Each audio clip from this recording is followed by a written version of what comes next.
Hola, buenas noches. Buenas noches. Alguien que me haga alguna seña si el sonido está bien. Hola, Gerardo.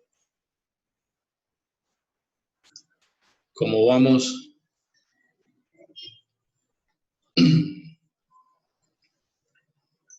Bueno. ¿Qué aporte trae Gerardo para que arranquemos?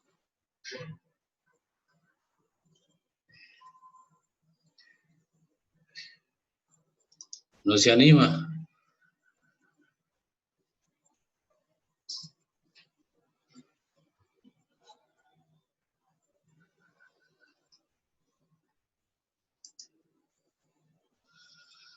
Lo escucho. Muy buenas noches a todos y todas. Buenas noches, Oscar. Buenas noches, Gerardo. No, el título es muy diciente, ¿no?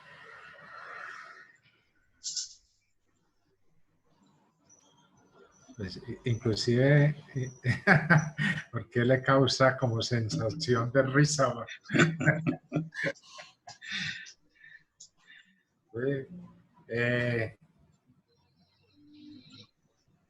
Sí, es como un nuevo comienzo, es decir, el curso invita a eso, ¿sí? A replantearse una cantidad de cosas y es un nuevo comienzo en la vida de uno. El mero hecho, por ejemplo, de tomar decisiones. ¿Desde dónde tomo las decisiones? Uno normalmente, por ejemplo, yo casi, ahorita que hago mis reflexiones, yo trabajaba mucho con el piloto automático. Sí, eso era por donde creía que por aquí es, hágale por ahí mismo. ¿Sí? Así después uno dijera, no era por ahí. ¿Sí? Casi que era una reacción inmediata a una serie de cosas. ¿Sí? Y entonces ahora uno se vuelve como más reflexivo. Y yo creo que es eso, es una manera, a mí me ha llamado mucho la atención. Usted sabe que siempre yo he tenido ahí un embolate con el tema de no intelectualice. Y entonces el tema de la práctica, mijo, haga esto como dice ahí, no es por tal escape, que si no comprende, no se preocupe, hágalo. Que usted después de que viva esa experiencia, se va a dar cuenta del beneficio que tiene la experiencia para usted, no se preocupe. Entonces, todas esas son cosas novedosas para uno, pues por lo menos para mí, Oscar. De acuerdo, y de alguna manera creo que para muchas personas, incluyéndome, esa es una de las barreras, ¿no? Ese tema de la intelectualidad. Y los practicantes de un curso milagro de pronto no nos escapamos a eso. Estamos tan sumergidos en un sistema de pensamiento que pretender soltarlo así de buenas a primeras, como decimos, no es fácil, no es fácil. Pero lo que sí debemos aprender a observar es que es nuestra resistencia al cambio lo que lo hace difícil. Es a no querer soltar viejas ideas, a creer que lo sabemos todo, y desde allí uno puede realmente sentir que se avanza en la práctica del curso. O más que en la práctica del curso, sentir que se avanza a través de los resultados. Porque como lo dijiste ahora, comienza uno a hacer sus propias observaciones, a hacer sus indagaciones, y eso es lo que lo va sacando a uno de la certeza de donde se encontraba. Y entonces desde esa observación uno encuentra aportes muy importantes en este camino. Yo siempre he insistido, buenas noches a Narlin, a Javier, que se están conectando. Yo siempre he insistido en para qué me meto en este trabajo, para qué estoy en este proceso. Esa es la pregunta que insisto mucho, porque dependiendo del propósito que nosotros nos fijemos, vamos encontrando los medios en el camino. También insisto mucho, a la gente le encanta sufrir. Le encanta sufrir. Suceden eventos que, digamos, necesariamente implican algún nivel de sufrimiento en las personas. Y ese no es el punto es que nos quedamos anclados a ese nivel de sufrimiento. Un nuevo comienzo también está relacionado con hasta cuándo sigo aferrado a viejas ideas, viejas costumbres, viejos conceptos, viejas heridas.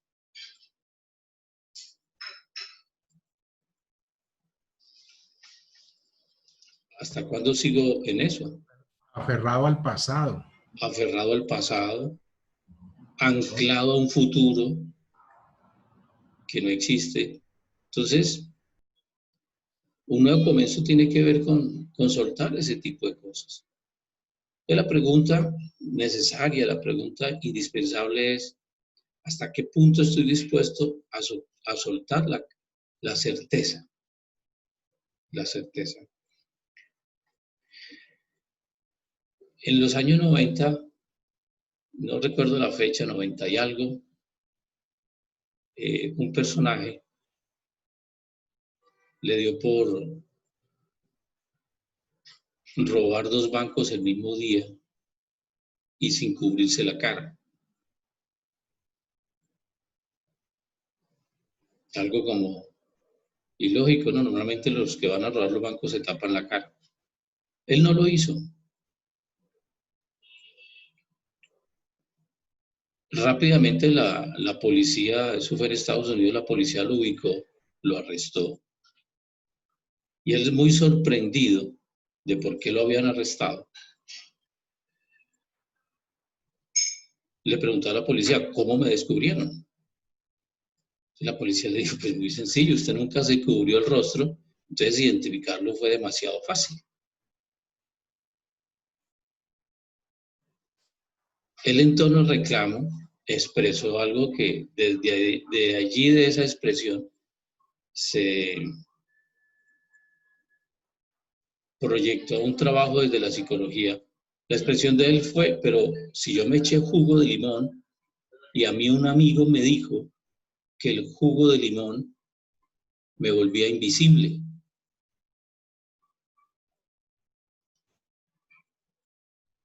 Entonces él no podía creer que que lo hubieran visto en las cámaras y supuestamente se había echado jugo de limón en la cara y que eso lo hacía invisible. Entonces, desde esto empiezan a surgir muchas cosas y una de ellas es lo que un par de psicólogos, uno de apellido Dunning y el otro de apellido Kruger, empezaron a estudiar este comportamiento de este señor. Yo, ¿cómo así que porque alguien le dijo que el jugo de limón producía ese efecto de ser invisible, él ya lo asumió y lo creyó y se fue con tal certeza que se fue a robar 2 bancos en un solo día? Entonces, este par de psicólogos hacen sus estudios, cogen una población de gente y empiezan a revisar cosas, a revisar conceptos. Y una de las conclusiones que ellos llegan es que cuanto menos sabemos, más creemos saber. En cuanto mayor sea nuestra ignorancia, mayor nuestra necesidad de demostrar de que sí sabemos.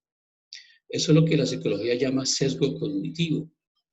Y desde ese punto, nosotros hacemos todo lo posible por sostenernos de teorías prestadas normalmente para sostener nuestras creencias, para sentir que tenemos la razón. Pero digamos que ese no es el punto más neurálgico. Lo más neurálgico del tema es que desde nuestra propia ignorancia no podemos salir de ella. desde nuestra propia ignorancia no somos capaces de salir de esa ignorancia. Esto lo relaciono con todo lo que hemos estudiado, en el sentido de que nuestras creencias son nuestra mayor fortaleza, al menos es lo que creemos. Y son nuestras creencias las que nos llevan a vivir los resultados que estamos viviendo. Entonces, cuando nosotros tenemos menos habilidades, capacidades o conocimientos, tenemos la tendencia a sobreestimar esas debilidades que tenemos. Entonces creemos que sabemos. Vendemos esa imagen de saberlo. De hecho, nos atrevemos a opinar desde la certeza del es así. Entonces este par de psicólogos descubrieron de alguna manera en los años 90 esta situación, porque creo que el ser humano vive inmerso en ese error. Y es el tema que hemos hablado de cómo nuestras creencias nos marcan un derrotero de certeza que nos lleva a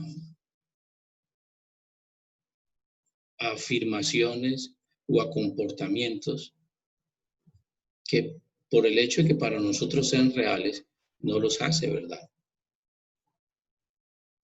Cuanto mayor es la incompetencia de nosotros, menos somos conscientes de ella. Estas personas que están sumergidos en este tipo de credibilidad son incapaces de detectar y reconocer su propia incompetencia. Por lo tanto, tampoco es fácil para ellos reconocer la competencia o el conocimiento de otros. Su propia incompetencia los hace dudar de la competencia de otros. Los que estudiamos un curso de milagros hemos leído, cuando se nos hace la sugerencia desde el curso, de que no le demos credibilidad al error, no lo convirtamos en algo real. No hagas realidad el error, es que exactamente dice. Yo lo relaciono con esto que se encontró en este estudio, porque nosotros, a través de afirmar las mismas creencias, para nosotros se vuelve realidad. Ya todos saben la historia de los paradigmas y cómo nace un paradigma. Un paradigma es una afirmación que a base de repetición, para mucha gente se convierte en verdad, pero eso no lo hace verdad. Cuando alguna vez que leí este estudio me llamó mucho la atención porque desde la misma psicología, desde la misma ciencia, y tú hace unos días mencionabas el aporte que le reconoce Kenneth Wapnick al tema de la psicología con respecto al curso. Y no es porque la psicología aborde temas espirituales, para nada. El centro de atención o el centro de estudio, el foco de la psicología es el yo, que si lo llamamos en los términos de un curso de milagros, estamos hablando del ego. Entonces, el aporte de la psicología radica principalmente en que nosotros nos ayuda como una herramienta para que nosotros podamos observar nuestro ego y darnos cuenta cómo pues que funciona nuestro ego. Ese es el gran aporte de la psicología. Y a través de este estudio suceden cosas muy interesantes.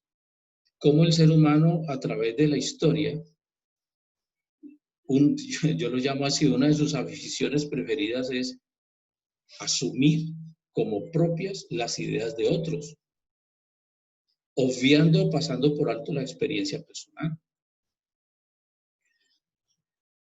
No recuerdo en estos momentos en qué época, pero también creo que fue en los años 80. Un personaje se dio la tarea de hacer algo bien raro para mirar el comportamiento humano. Y en la ciudad de Nueva York escogió 2 puntos. Uno era en Brooklyn, un área, en algún sector, el Bronx, perdón, un sector inseguro, un sector de estratos bajos en Nueva York. Y colocó un carro en buen estado, lo dejó allí entre comillas abandonado. Y en el mismo momento colocaron otro carro idéntico en un sector estrato alto, creo que se llamaba, en ese momento se llama Rosales.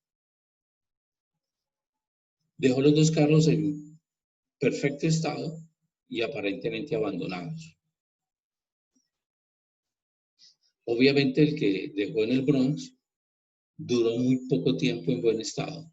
Inmediatamente le rompieron los vidrios, lo saquearon por dentro. Ese carro en cuestión de horas estaba totalmente desvalijado. El de los Rosales permanecía intacto varios días después. Nadie lo volteó a mirar, eso era un carro allí.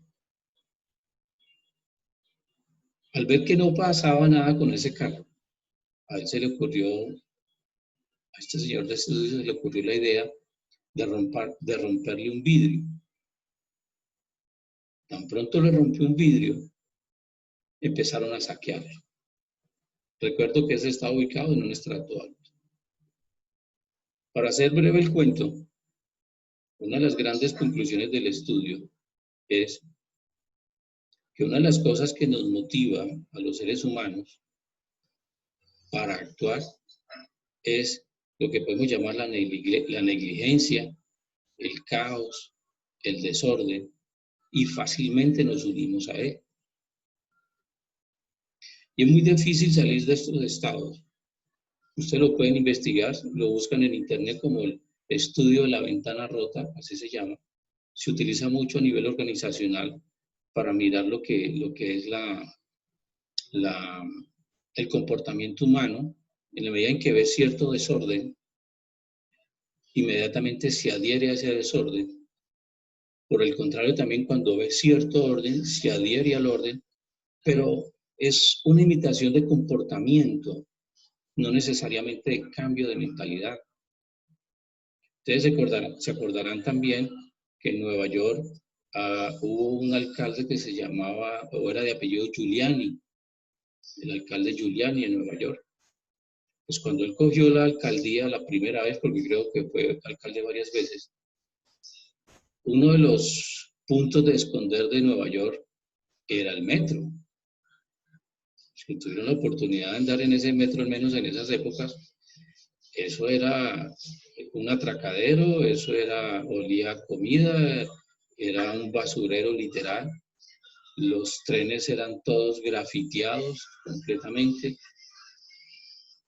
Y él se propuso cambiar la imagen del metro de Nueva York. Y sabía que iba a costar dinero, pero había que hacerlo. Entonces, su esfuerzo se enfocó en cambiar la imagen visual del metro. Entonces, todos los días se proponían en las noches que hacían el mantenimiento a pintar y a remodelar los trenes. En un principio, tan pronto el tren salía, lo volvían a rayar, lo volvían a vandalizar. Pero él insistió. Varios años le tomó hasta que la gente empezó a comportarse con orden donde había orden. Como por el contrario, en el caso de las ventanas rotas de estos carros, a comportarse con desorden donde hay desorden. Entonces, mi invitación es a que miremos de alguna manera cómo nosotros nos adherimos a ideas, a pensamientos, a comportamientos,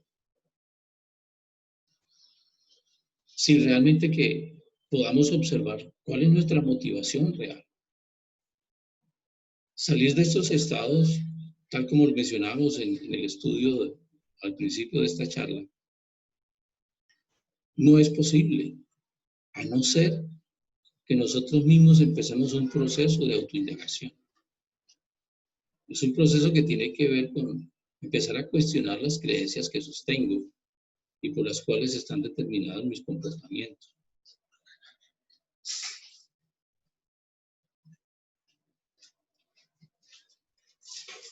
Esos estudios de la psicología nos ayudan muchísimo y nos dan unas herramientas importantes en todos estos procesos. ¿Sí? En la medida en que nosotros implementamos nuestros niveles de competencias, de habilidades, pues la incompetencia y la inhabilidad desaparece. Pero para nosotros realmente hacerlo, ¿sí? Tenemos que ser conscientes de nuestras propias limitaciones.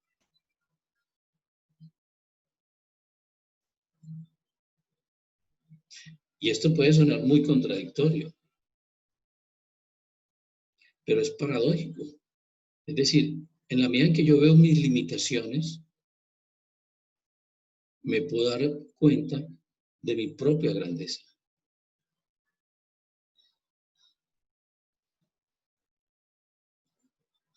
No sé si ustedes recuerdan el final de la película El Titanic. Al final de la película, uno ve a la anciana ya con el... No recuerdo qué piedra preciosa era esa piedra azul, y que ella está con el intento de tirarla al mar. Era por lo cual habían buscado todos los tesoros del Titanic, y ella la arroja al mar. Al final de esa escena, al final el de la película, que en esa escena ella arroja al mar esa piedra preciosa que es como un corazón lleno de diamantes también. Ella le dice al capitán del barco que había dirigido la búsqueda del Titanic, en medio de la pobreza, nunca pude ver la riqueza.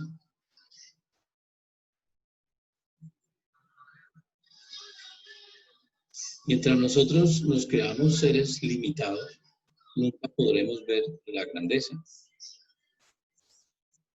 Y mientras nosotros sigamos reafirmando de una u otra forma nuestras limitaciones, mientras nosotros sigamos reafirmando o acogiendo a través de juicios ideas ajenas, no vamos a encontrar nuestra propia riqueza.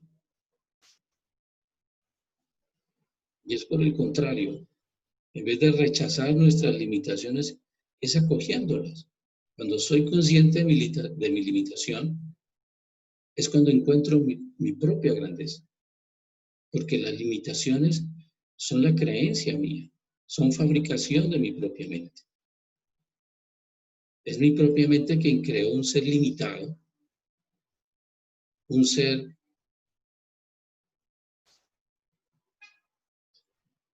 con muchas barreras, y a través de esas barreras, de esas limitaciones, no es posible que nosotros veamos nuestra propia grandeza. Por eso es importante para esto que hemos llamado un nuevo comienzo, observar nuestras propias limitaciones. Por eso lo recordamos al principio también de esta charla, uno llega a conclusiones y no es fácil hacerlo, donde podemos afirmar, no hay que hacer nada. Porque en la medida que nosotros hacemos y hacemos, estamos construyendo desde nuestras creencias, y esas creencias lo que siempre suelen hacer es reafirmar nuestra ignorancia, mostrando un aire de que sabemos de todo. Por eso somos expertos para hablar de todo. Este estudio que hicieron este par de psicólogos es muy interesante porque nos ayuda a mirar esto. Creemos que sabemos todo lo que es necesario saber. Nosotros creemos que ya lo sabemos todo. Y sabemos también que esa es una de las grandes limitaciones en este proceso que hemos emprendido. Que el que cree que ya lo sabe, pues cierra todas las puertas para aprender otras cosas o para revalidar lo que cree que sabe. Entonces, este nuevo comienzo tiene que ver con la disposición, porque es una disposición de decirme a mí mismo, no tengo la razón.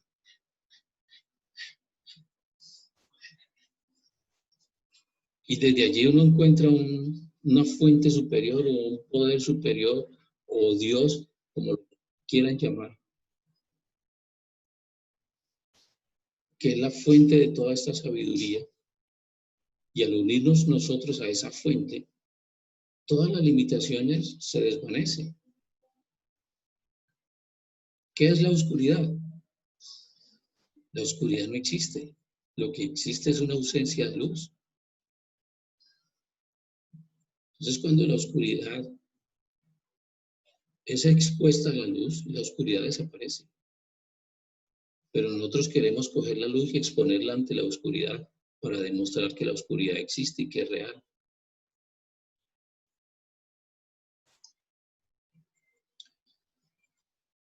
Cuando nosotros creemos que sabemos, inmediatamente nos convertimos en personas totalmente sesgadas, que nos cerramos al conocimiento. Y de hecho creemos que nuestras opiniones son verdades absolutas. Y es cuestión de que nos observemos, nos miremos, cuando alguien refuta lo que estamos diciendo. Allí podemos observar cosas muy interesantes. Insisto, un nuevo comienzo tiene que ver con mi disposición a autoindagarme, a autoobservarme, sin rechazar, pero sí negando lo que mis 5 sentidos ven como real. Ya hemos hablado de la diferencia entre negar y rechazar. Cuando nosotros nos permitimos negarlo, le estamos dando, o mejor, le estamos quitando fuerza de realidad a lo que nuestros 5 sentidos observan. Rechazarlo es el resultado de un juicio. Y es lo que pretendemos en este camino, ir cada día obviando un poco más, de tal manera que no emitamos juicios sobre los otros, porque son juicios simplemente sobre nosotros mismos. Ya hemos visto también cómo las personas simplemente son el reflejo de lo que existe en nuestra mente. ¿Cómo saber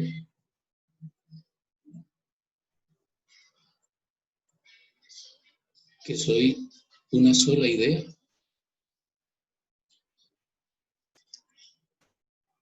El otro día compartí una charla donde lo titulaba ¿Qué tal que Dios no sepa que usted existe?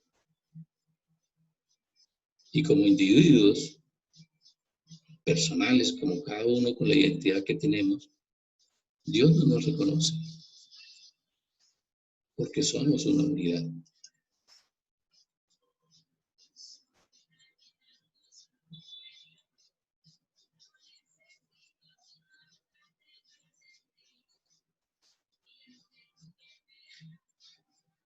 Muchas veces pensamos o creemos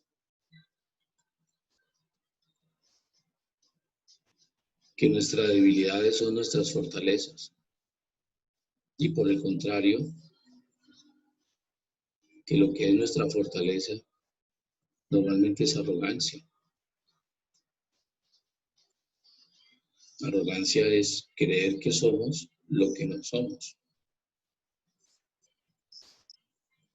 Otras personas le dan otra connotación al término de arrogancia. La arrogancia básicamente la definimos como nuestra creencia a ser lo que creemos ser, no lo que somos.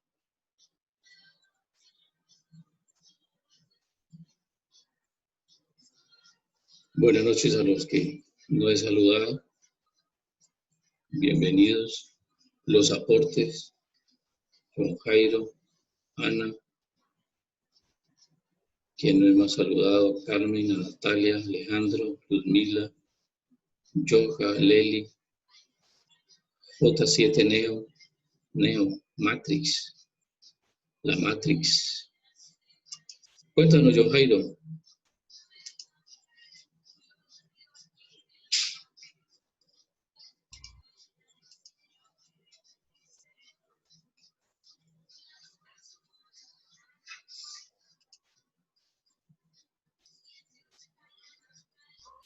Buenas noches, Oscar.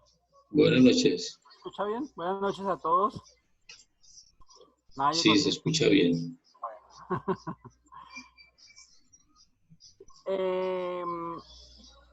Me gusta mucho cuando el libro alguna vez escuchaba que Jesús podíamos hablar directamente con Jesús y le exponíamos nuestros problemas.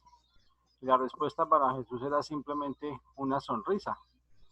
Entonces, al mismo tiempo le decía, bueno, pero le exponía todos mis problemas, todo lo que estaba pasando, mis sufrimientos, y Jesús no ve nada ahí.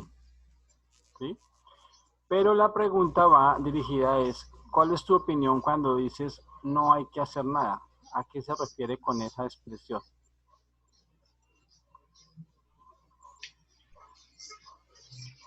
Primero hablemos a qué no se refiere. No hacer nada no significa inactividad. Podría confundirse con eso.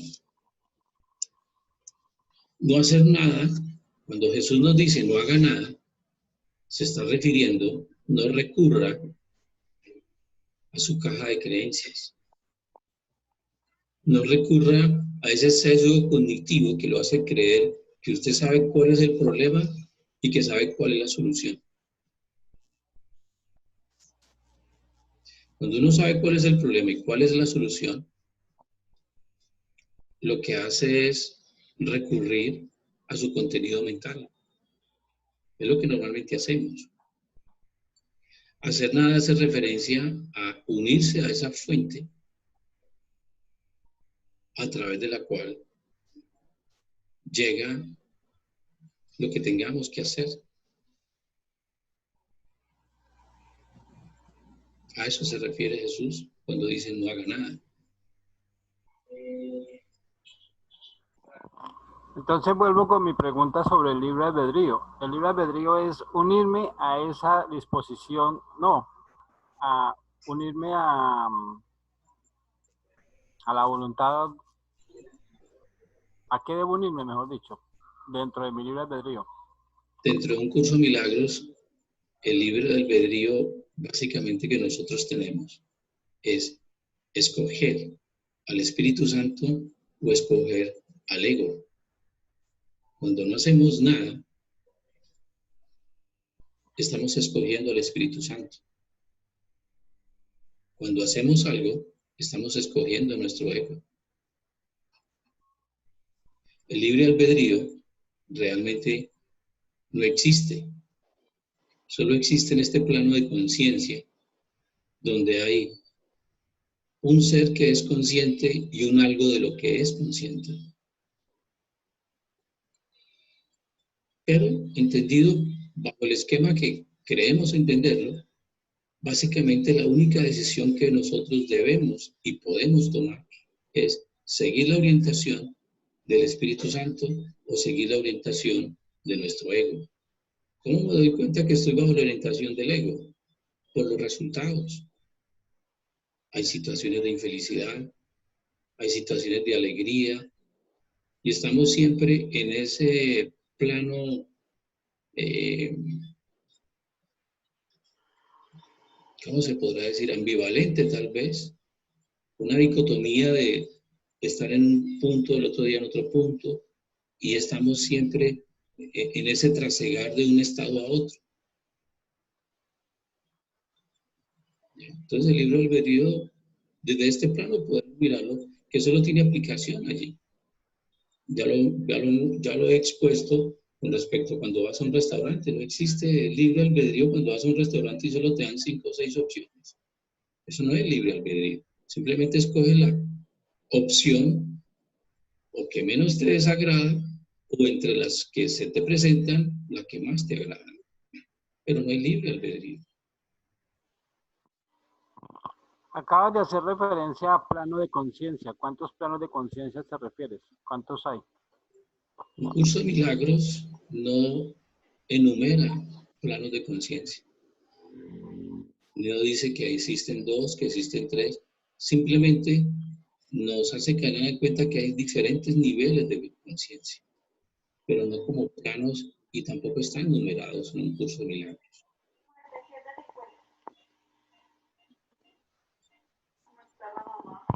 Gracias. Ok. ¿Algún otro aporte? ¿Alguien más?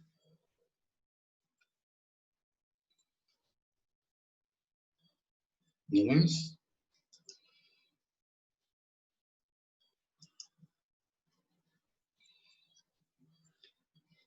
Ok. La pregunta del millón, ¿qué hacer para un nuevo comienzo? ¿Qué hacer?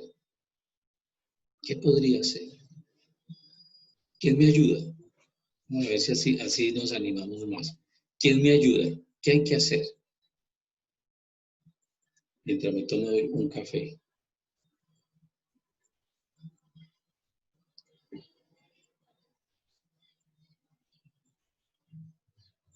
Olga, Eduardo, Narly, Carmen, Javier, Johan, Johanna, Natalia. ¿Quién se anima? Más que hacer, hay que ser.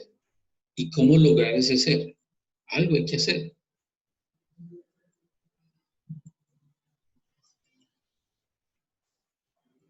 Nada. Confiar. ¿Y cómo confiar? No existe un botón que diga oprimo aquí y apareció la confianza. Entonces, ¿cómo confiar? ¿En qué confiar? Pues lo estoy manejando a través de la lectura del libro, lo estoy manejando a través de lo que denomino certezas. He encontrado muchas certezas en el libro. O sea, ¿a qué me refiero? Se te fue el sonido. Ya. ¿Hasta dónde se escuchó? Que has encontrado muchas certezas. Sí, certezas. Entonces, el libro, hay partes donde me dice cosas que son puntuales. Por ejemplo, características de Dios, que no se pueden cambiar, que no, a medida que voy llevando mi instrucción y mi autorreconocimiento, me agarro, a eso llamo confiar, me agarro de esas certezas. Te puedo dar un ejemplo, por ejemplo, algunos ejemplos de mis hallazgos. Otra vez el sonido, ahora sí. ¿Hay algún botón por ahí flojo? Se fue el sonido. Creo que ya es el espaciador. Ah, ok. Entonces lo oprimo accidentalmente. Okay. Un ejemplo de algunas certezas que hemos encontrado aquí con mi compañera, y es, por ejemplo, que Dios te conoce de una sola manera, como su Hijo, y en paz. Que Dios no hace juicios, que Dios no cree en el castigo, que desconoce por completo el sacrificio. Entonces, a medida que voy llevando mi autoindagación, me agarro de esas certezas. Pues son muchas, ¿sí? Son muchas. Sí, de acuerdo. Esa es la forma en que lo estoy trabajando. Ese sería mi hacer. Ok. ¿Cómo hago para agarrarme de esas certezas? ¿Qué se requiere? No, ahí sí pues en mi práctica es mantenerlas en mi mente constantemente, pero autoindagándome constantemente, a la invitación que me haces todos los días y que me acabaste de hacer. Y esa autoindagación lo que lleva es a que yo identifique cuáles son mis barreras, cuáles son mis creencias que me impiden agarrarme a esa certeza. Una de ellas muy clara y creo que muy repetitiva para todos es el juicio que hacemos hacia los demás. Todo el tiempo estamos juzgando a los demás. Si una persona me desagrada, eso es un juicio. Fulano me desagrada. Entonces, lo que estoy mostrando desde esa certeza para mí es que él y yo somos diferentes. No somos uno solo. Segundo, o por lo tanto, segundo, que él es el causante de todos mis sufrimientos. Por lo tanto, tercero, soy su víctima. O su verdugo. No, en el momento en que lo digo de que es el causante de mis sufrimientos. Entonces, por lo tanto, tercero, soy su víctima. Por lo tanto, cuarto, ese por lo tanto simplemente quiero significar es el entrelace que hay entre uno y otro con un límite tan sutil que es muy complejo mirar. Por lo tanto, el otro es el recurso que mi mente utiliza para sentirme especial. Es que yo soy diferente de usted. Y volvemos al primer punto. Cuando creo que usted y yo no somos uno solo. Entonces, llegar a la certeza, lo que te propone el curso a través de todos sus ejercicios, es observar esas barreras.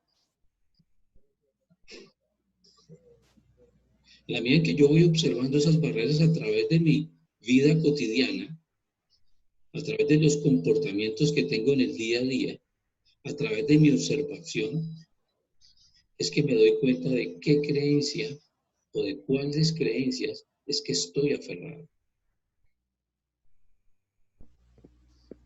Entonces es muy importante, como punto importante, no sé si exactamente sea el primero o el 20, pero como punto importante, es darme cuenta de qué forma yo estoy fomentando la separación. En otras palabras, de qué forma estoy reafirmando usted y yo somos diferentes. Y en ese rol, repaso, te comienzo a ver como la persona que causa todos mis sufrimientos. Por lo tanto, me victimizo y por lo tanto reafirmo mi idea de que soy especial. Soy una víctima y usted es la causa de mi sufrimiento. Implícito allí los números solo como medio para facilitar. Implícito en ese proceso, en ese círculo que estamos describiendo, está otro punto en este nuevo comienzo que es el darme cuenta de la inversión de causa y efecto que he hecho en mi mente. Es decir, todo lo que veo afuera he creído que es la causa de mi sufrimiento o de mi felicidad. Cuando nosotros empezamos a hacer este proceso de observación, autoobservación, pues empezamos a ponerle orden, mejor, a restablecer el orden entre causa y efecto y darme cuenta, me voy dando cuenta gradualmente de que en mi mente solo existe la causa, que el otro lo que me está mostrando es un efecto. Entonces allí, de esa manera, a través de toda esta práctica continua, y hay otras cosas más que podemos seguir haciendo, es que nosotros vamos empezando a asirnos, a agarrarnos de eso que tú llamas certezas. Porque se entiende cuando decimos, o se entiende cuando tú también dices, que nos podemos agarrar, que nos podemos asir allí, que nos podemos ponerle toda nuestra credibilidad allí. Pero el mecanismo de agarrar algo implica soltar lo que tengo. Si no suelto lo que tengo, que es lo que hablamos en un principio como sesgo cognitivo, si no suelto lo que yo sé, es muy complejo mirar esos puntos de certeza, como tú los llamas. Por eso, por lo menos en mi caso, usé muchos años de mi vida haciendo afirmaciones en mi mente que no funcionaron. Y por eso me tomé el atrevimiento de llamarle a eso desde mi práctica personal emplasto espiritual. Sin mirar cuál es el obstáculo, puse algo encima que funciona por ratos, porque en este plano funciona. No tengo la más mínima duda, funciona, pero no es perenne.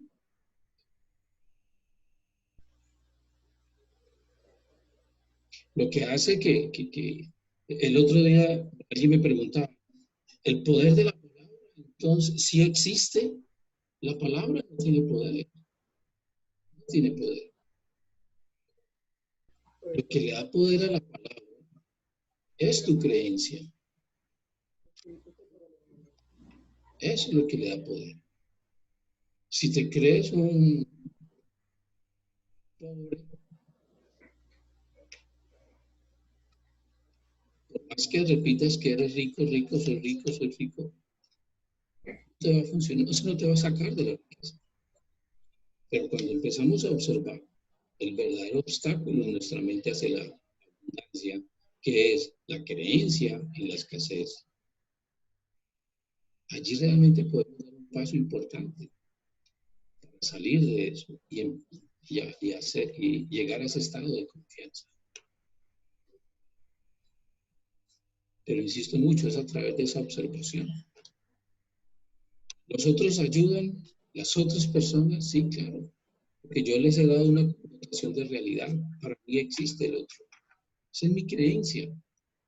Entonces no se trata ahora de simplemente afirmar el otro no existe. Cuando yo, por ejemplo, afirmaba el mundo es una ilusión y todo mi esfuerzo estaba por el mejor carro, la mejor casa y la mejor beca, emulando lo de la propaganda. Entonces mi esfuerzo estaba en un camino espiritual para acomodar a la pareja, para que los hijos fueran lo más sociablemente aceptados, pero el mundo era una ilusión. ¿Es o no es ilusión? Cuando empiezo a mirar la unidad del otro, todo esto va llegando simplemente, va surgiendo, uno no sabe ni cómo surge. No sabe uno. Pero simplemente las cosas se van dando, se van dando. Y ahí es donde uno entiende que no hay que hacer nada. Pero insisto, no hacer nada no implica no acción. No hacer nada más bien implica mucho dolor.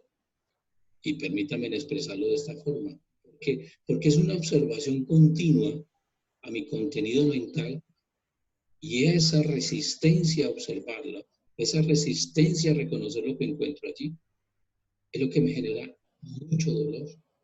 Porque hay apego. ¿Por qué hay apego? Porque es lo que me ha dado identidad toda la vida.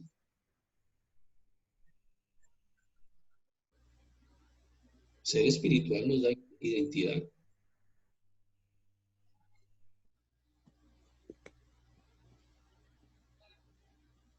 Entonces te devuelvo la pregunta. ¿Qué hay que hacer? Y creo que entendí es identificar mis creencias, a trabajar sobre la identificación de mis creencias, básicamente. Sí, la pregunta es cómo hacerlo. Y esa es la respuesta que queremos escuchar. Y entonces es donde yo saco mi respuesta mágica. Ya Gerardo se está riendo, lo he escuchado tantas veces que él se ríe ya. Ah, bueno, el ejercicio, el único ejercicio. Solo hay que hacer un ejercicio que tiene 365 pasos. Y a través de este ejercicio vamos aprendiendo a deshacer, o mejor, se van deshaciendo, vamos aprendiendo a observarnos y se van deshaciendo nuestras estructuras mentales, creencias. Por eso es que no soy amigo de entregar un ejercicio específico. Porque si yo digo, haga tal ejercicio, las personas creerán que todo un curso dictado por Jesús lo puede resumir en el ejercicio que hizo Oscar. Y soy consciente, insisto, desde mi experiencia personal, cómo hemos ido a muchas conferencias, a muchos talleres, a la universidad inclusive, en búsqueda de la fórmula mágica que me saque de la situación que rechazo. Y que no abiertamente rechazamos, pero es la situación en la que no queremos estar.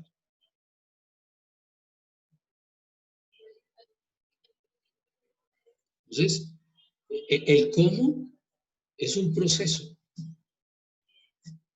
de 365 pasos que son los que nos va ayudando a deshacer esa estructura de creencias. No es fácil, no es fácil. Como dice Jesús a través del mismo curso, no está diseñado para que duela, pero duele. Pero aquí permítame recordar nuevamente al abuelo. El abuelo decía, amigo, eso es como la primera vez, duele, pero después uno le encuentra el gusto. Que le entendió, le entendió. Este es un proceso que requiere disciplina. Disciplina. Yo siempre he afirmado que Jesús es muy vivo. Porque en un principio del curso nos dice, requieres una pequeña dosis de buena voluntad. Cuando uno va rematando el curso, te dice, requieres una gran dosis de voluntad. ¿Cómo así? Yo me pregunté el día que leí eso, ¿cómo así? Debería ser al contrario, al principio una gran dosis, ya uno va terminando, pues ya necesita poquito. No. Y después le pega la estocada cuando dice, esto no es un final, solo es un comienzo. Y entonces uno hace ese tipo de expresiones. Porque uno cree que ya terminó, yo sentí que ya me iban a salir, ya estoy listo del otro lado. ¿Qué va? Apenas comienza el proceso. Apenas comienza el proceso. Pero es una decisión muy personal y está muy ligada a soltar aquello por el cual he acostumbrado al mundo que me reconozca. Lo llamamos identidad. Es que es así, es que es así, es que es esto, estudió aquello, tiene lo otro. Tenemos que estar dispuestos a soltar. Ese no hacer nada tiene implícito a soltar aquella frase que algunos han hecho famosos. Usted no sabe quién soy yo. Cuando uno observa esa frase, yo cuando estuve en algún momento muy de moda esa frase, yo me hacía esas preguntas. ¿Y quién soy yo?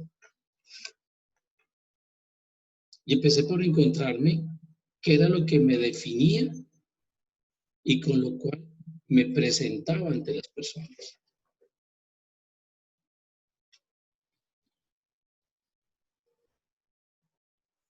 Ese no hacer nada tiene que ver con soltar esa identidad con la que nosotros hemos construido un castillo de naipes que no tiene estabilidad para nada. Miren en la encrucijada que nos puso un virus. microscópico, con toda la sapiencia intelectual que posee la humanidad. Nos puso en jaque mate. Nosotros nos dimos cuenta de lo vulnerables que somos como cuerpo, sino además que nos ha puesto a pensar en las prioridades que le hemos dado a la vida.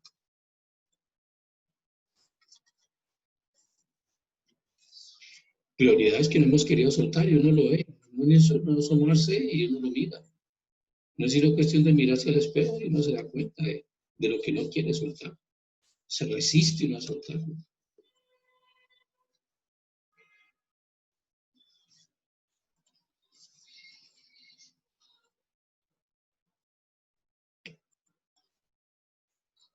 Este es un proceso que, insisto mucho, se hace fácil, o mejor, se hace relativamente fácil cuando nosotros tenemos claro el propósito. Permítame ser reiterativo, o excúsenme por ser reiterativo, pero si nosotros hacemos este proceso como objetivo mejorar nuestras condiciones en este plano, está en el sitio equivocado. Esto no es para ello. Si usted lo que necesita es mejorar su relación de pareja, busque un taller, eso venden en cantidades. Y eso con que se vuelva uno hábil en 2 o 3 cosas, maneja las relaciones en este plano perfectas. Yo recuerdo cuando hice un estudio, del cual me gradué, por respeto no lo voy a decir, que una de las primeras cosas que nos iban a enseñar era cómo hacer que una mujer se enamorara de uno en 30 segundos.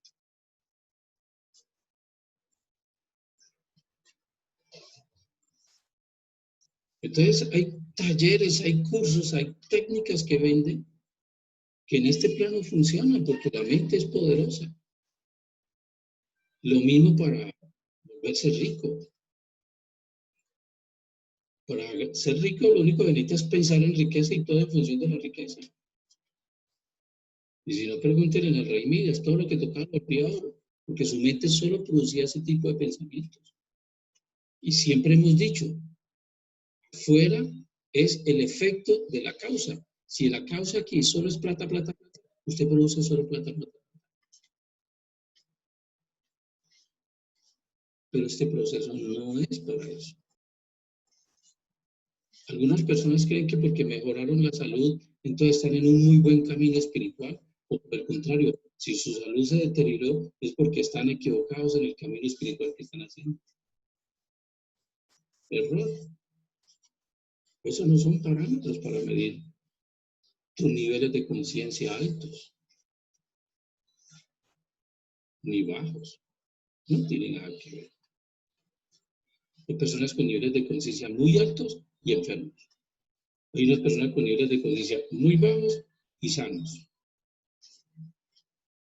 No tienen nada que ver. Estos parámetros de aquí no tienen nada que ver.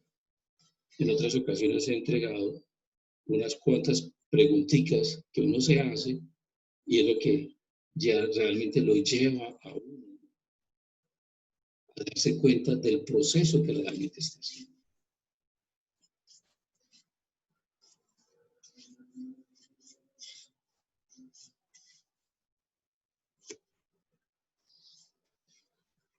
Retomando, recordando lo que hablamos en un principio con respecto a este estudio que hicieron este par de psicólogos, el punto de partida, y eso se lo aprendí al Papa, en palabras como más digeribles, cuando vino aquí a Colombia, una reunión con los obispos o arzobispos, yo no sé qué estatus tenían. Lo que se me grabó de su discurso fue, señores, salgan de su aparente certeza. Y yo dije, pucha, ¿cómo así? Inmediatamente se vino a mi mente mi gran amigo René Descartes y su duda razonable, no su duda maliciosa, Eso es otro cuento, eso es otra cosa.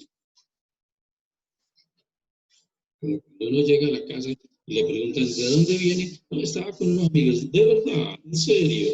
Eso no es duda razonable, eso es duda maliciosa.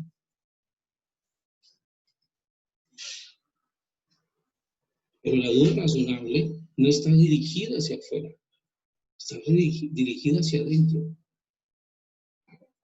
La duda maliciosa siempre te lleva a reafirmar que es el otro el equivocado, que son las circunstancias de vida las que te están atacando.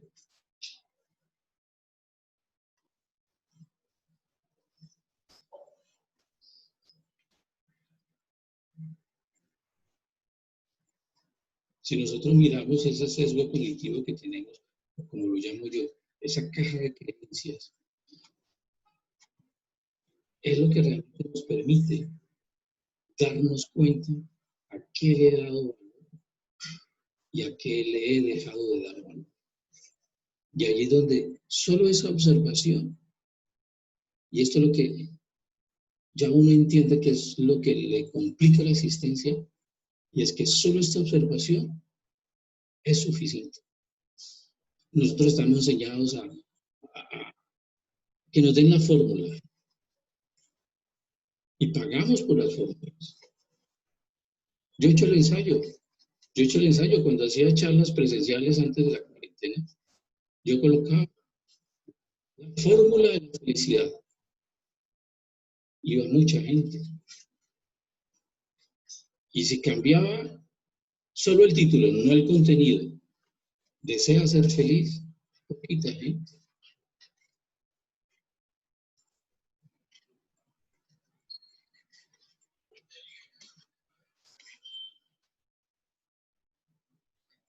La tecnología ha afectado nuestra parte motivacional en lo espiritual porque queremos remedios inmediatos hasta en este proceso. Al menos yo no lo conozco, no funciona, no lo conozco, no conozco cómo que funciona. Se demora su tiempo, se demora su proceso, se demora su tiempo.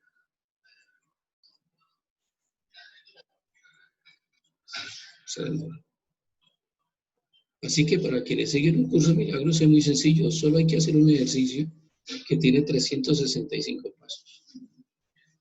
No me he puesto la tarea de contarlos, algún día desocupado lo haré, pero son más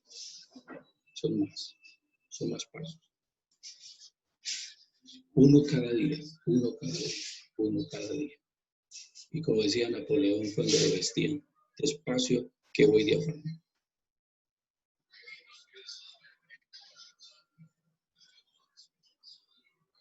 La premura del tiempo, y ya miramos el otro día sobre la línea del tiempo, no nos ayuda en este proceso, para nada.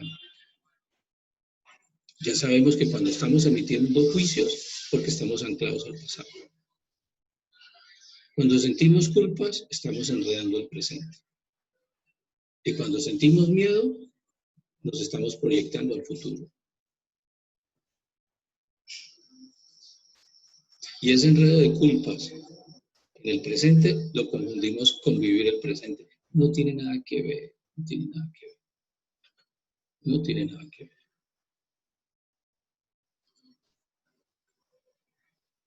Ese no hacer nada implica muchas cosas. Implica muchas cosas. Muchas cosas.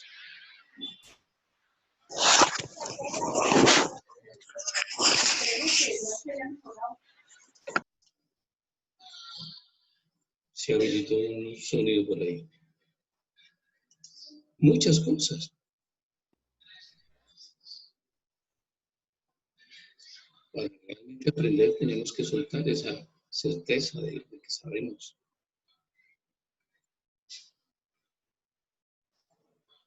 ¿Cómo puedo saber si he elegido el ego o el Espíritu Santo?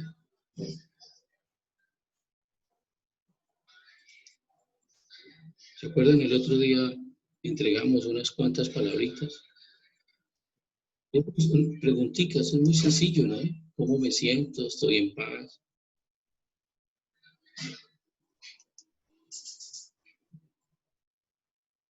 Esa paz tiene dos requisitos. Es decir, primero, que yo la sienta. Y segundo, que sea extendida al otro. Es decir, así estén en Australia, las personas sienten tu paz. Si los otros no sienten tu paz, no estás en paz, aunque creas estar en paz. Para eso es un galimatías, ¿no? Trabalengua bien raro.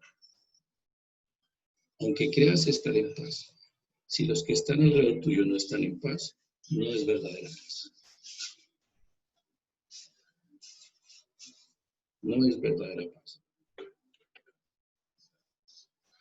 No es verdadera paz. Entonces, ¿qué hacer? ¿Qué hacer? En este sesgo cognitivo que nosotros tenemos, en ese sesgo cognitivo que nosotros tenemos,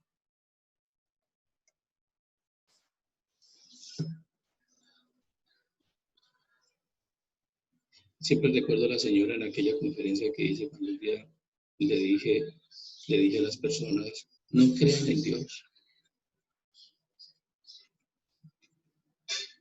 créanle a Dios. Y yo invito a que ustedes mismos se respondan esta pregunta. La respuesta es solo para ustedes. ¿Creo o le creo a Dios?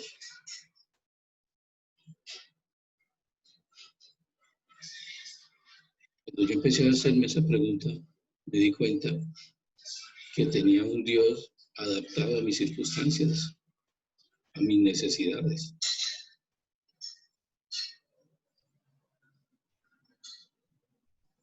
Inclusive un Dios que de alguna manera tenía una vara mágica que asignaba ciertos acontecimientos hartos en mi vida, disque para ponerme.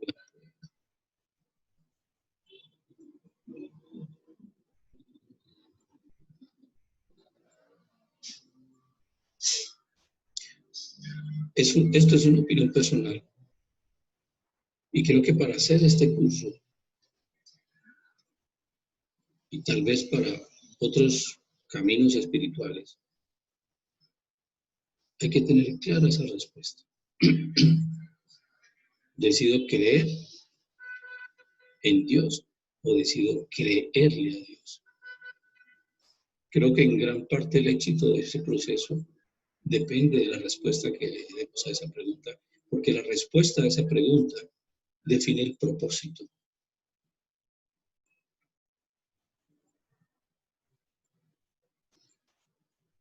Creer en Dios me permite no creer en Dios. Creer en Dios me permite encasillarlo desde la polaridad que este mundo funciona. Entonces veo la enfermedad y llamo a Dios para que me sane. Veo pobreza y llamo a Dios para que me dé abundancia. Veo enemigos y llamo a Dios para que me proteja. Y ese no es el verdadero mundo, ese no es el mundo real.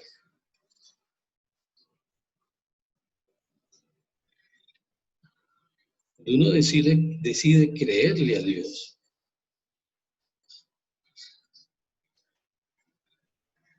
implica nuestra disposición a observarnos. ¿En qué creo? ¿Por qué creo en esto? ¿Para qué creo en esto?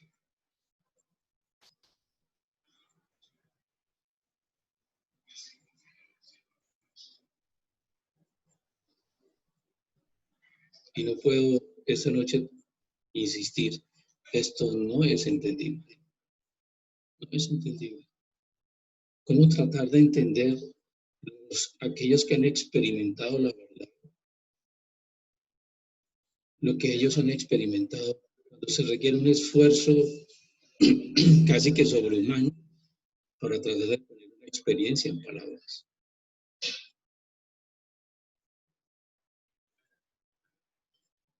Esto lo único que implica es que debo encaminarme hacia mi propia experiencia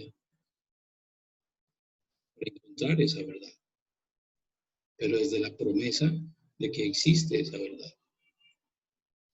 Y es esa promesa que se vuelve mi propósito. Y mientras la vea fuera de mí, mientras mi creencia la sostenga así, necesito ese propósito. A través de la práctica voy soltando el propósito porque me doy cuenta que establecer un propósito, por muy espiritual que sea, también es creer en la dualidad. Está el propósito y está el que quiere lograr ese propósito. Pero en un principio es una gran ayuda, porque enfoca nuestros esfuerzos, dirige nuestros esfuerzos.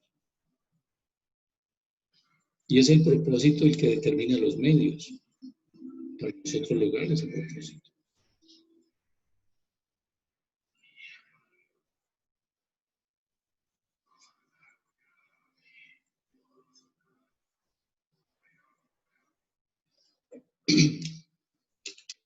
Ese es la ayuda que nosotros podemos darnos a sí mismos. ¿Cuál es el propósito? Porque finalmente nuestra función es permitir que todas esas barreras que nos hemos interpuesto sean eliminadas de nuestra mente.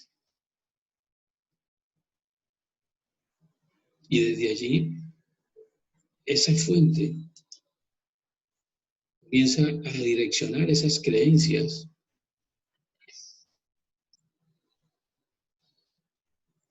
y darle algún sentido de utilidad. Porque no se trata de hacer un borrón, estamos dispuestos a aceptar. Entonces lo que estamos realmente logrando es un giro a esas creencias, cambiarle el propósito a la creencia. De alguna manera afirmamos aquí que este mundo dual no es real. ¿Sí? Y como en un principio la idea de dualidad reafirma nuestro estado de separación entre unos y otros. Entonces nos volvemos excluyentes. Pero es a través de observar esa dualidad, no rechazarla, que empiezo a darme cuenta que el otro no existe, porque es proyección de mi mente. Y no hay libro, no hay idea, no hay concepto que me permita asimilar. Solo la experiencia a través de el uso, permítame la palabra uso, adecuado del otro. Ya no para mirarlo como la causa de lo que me sucede, sino como el efecto. Y cuando digo al otro no me refiero solo a personas, me refiero a la salud, a las circunstancias, al dinero, a todo lo que este mundo nos muestra. Es reflejo de mi mente.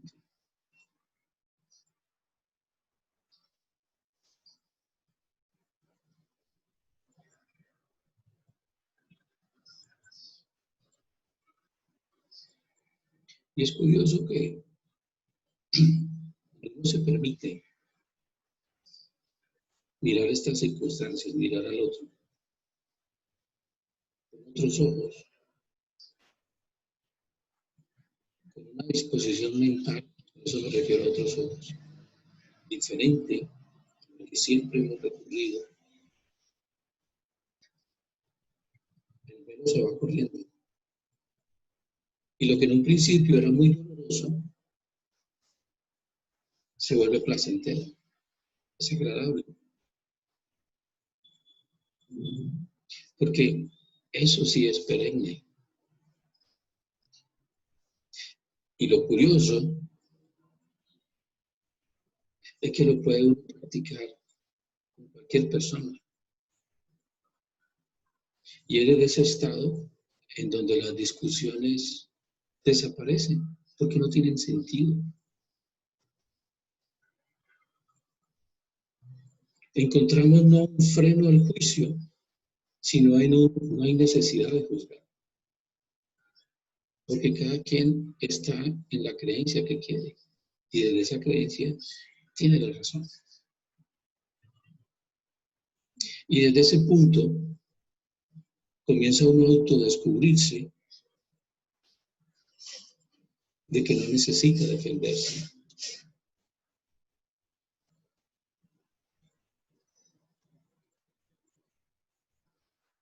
Porque la causa se ha ido restableciendo en su orden y vuelve acá, donde siempre estaba. Regresa aquí. Y es allí donde comienza a haber esa armonía. Porque si la causa cambia, el efecto necesariamente cambia. Necesariamente cambia.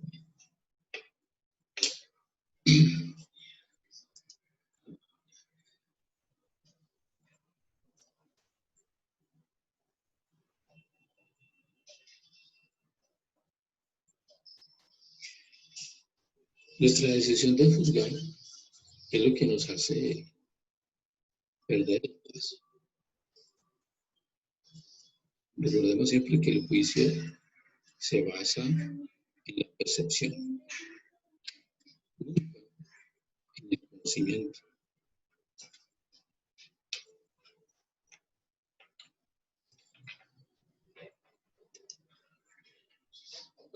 No solo en un curso de milagros, en otras enseñanzas se nos hace mucho la recomendación de mirar la perfección en el otro.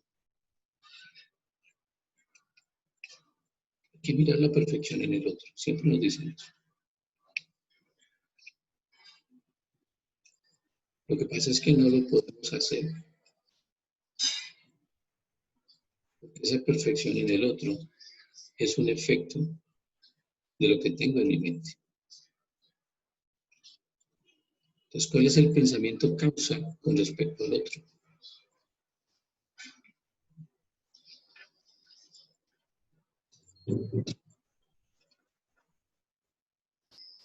Por eso el curso nos dice que a través del otro podemos aprender, si queremos. Si queremos.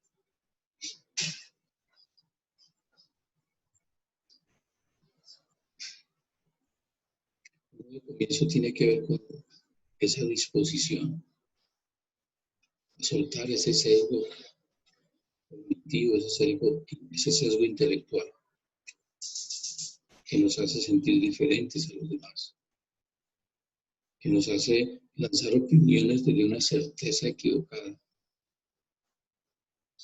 que inclusive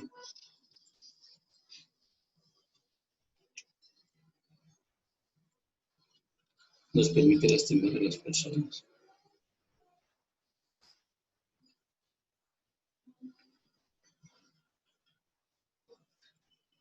La educación no elimina la ignorancia. La educación simplemente perfecciona nuestra ignorancia. Nos hace ignorantes leídos, instruidos, informados.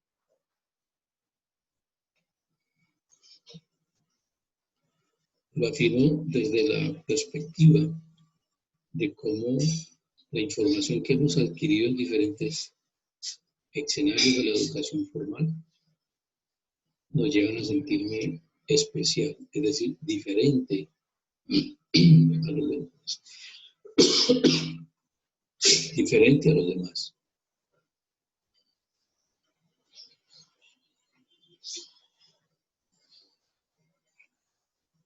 Leemos un libro, adquirimos los conceptos de ese libro y para hacernos diferentes de los demás, acogemos las ideas del autor como propias, sin pasar por la experiencia. No porque lo que el autor diga sea falso o sea mentira, no, no, no. Simplemente porque no hace parte de tu experiencia.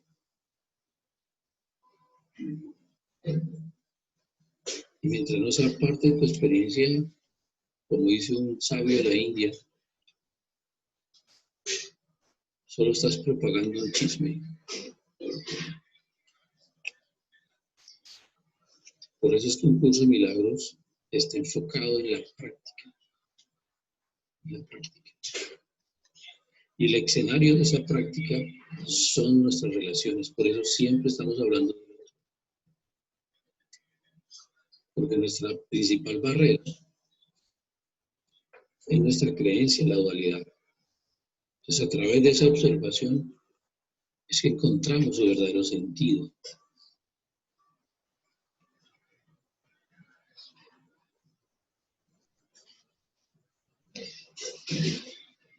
No hacer nada es sintonizarnos con esa fuente y desde allí simplemente surge lo que haya que hacer. Existe un poder que abarca todo. Cuando nosotros sentimos que algo nos desagrada, nuestra primera reacción es rechazar, separarlo fuera de nosotros, lo quito de mi vista. Cuando por el contrario es observarlo. En otras palabras, es incluirlo, porque el verdadero amor es incluyente, jamás excluyente.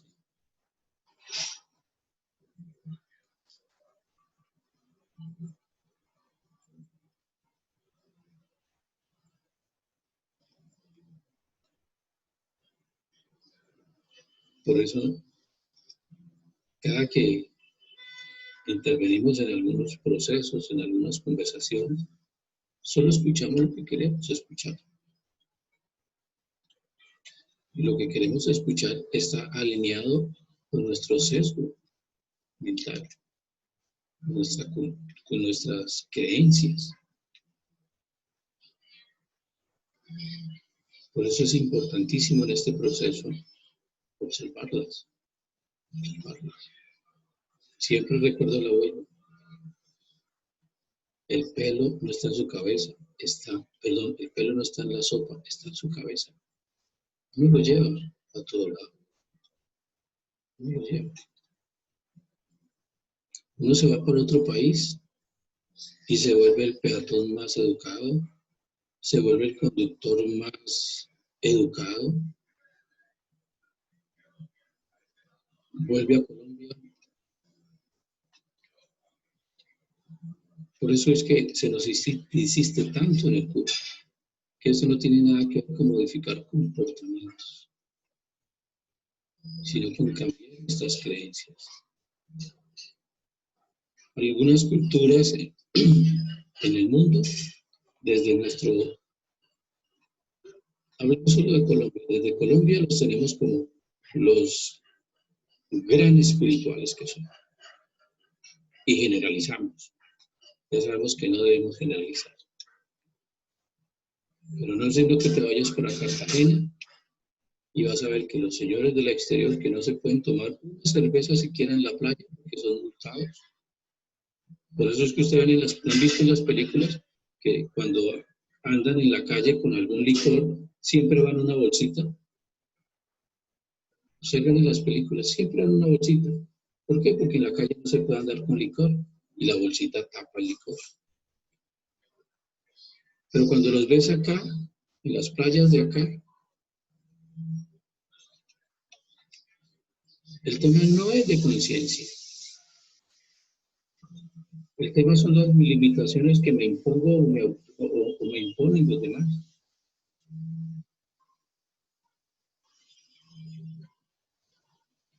Creo que es válida la reflexión de aquellos que usan casco. ¿Es para proteger la cabeza o para evitar la multa? Son dos cosas diferentes. son dos cosas diferentes. Una está directamente dirigida al comportamiento, al efecto, y la otra a un cambio de conciencia. Y es hacia donde siempre estamos apuntando, a través de cualquiera sea el camino espiritual que decidamos escoger.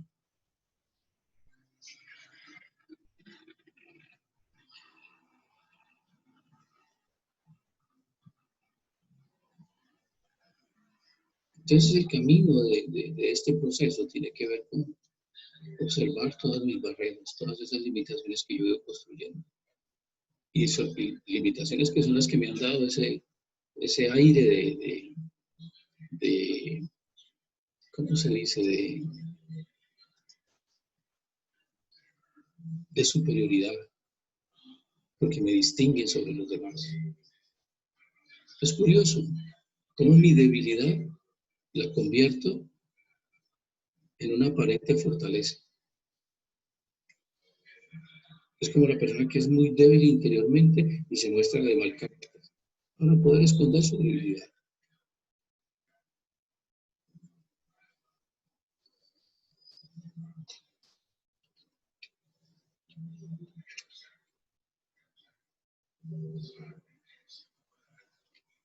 El verdadero amor trasciende cualquier sentido de forma. Hay una historia, hace poquito la leí otra vez. No recuerdo, escúcheme que la cuente muy parcial, no recuerdo el autor, pero es un cuadro donde hay una mujer muy joven amamantando a un anciano.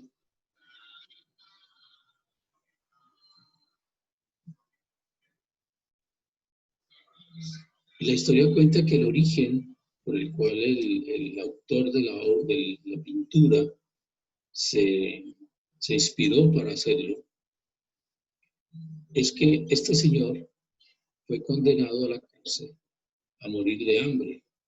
No le suministraban ningún alimento. Pero le permitían que su hija lo visitara.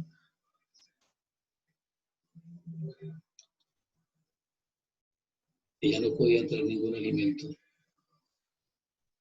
Pero lo que se dieron cuenta es que este señor, en vez de debilitarse, se fortalecía y permanecía sano.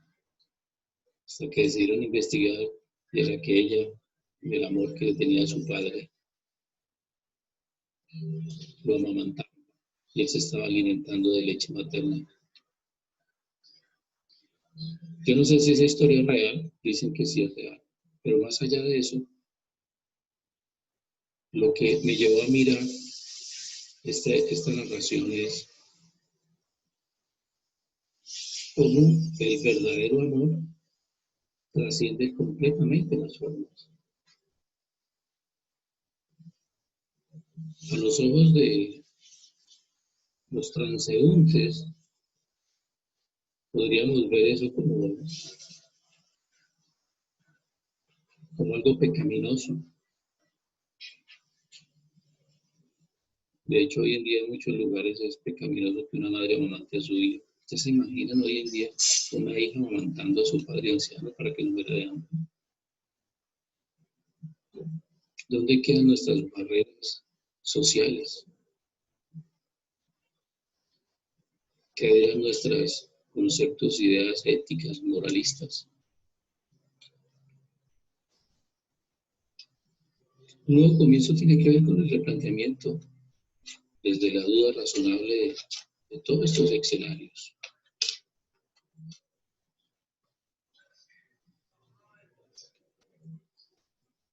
Para quienes sigan el curso y ahora es el proceso a través de los ejercicios que vamos logrando disipar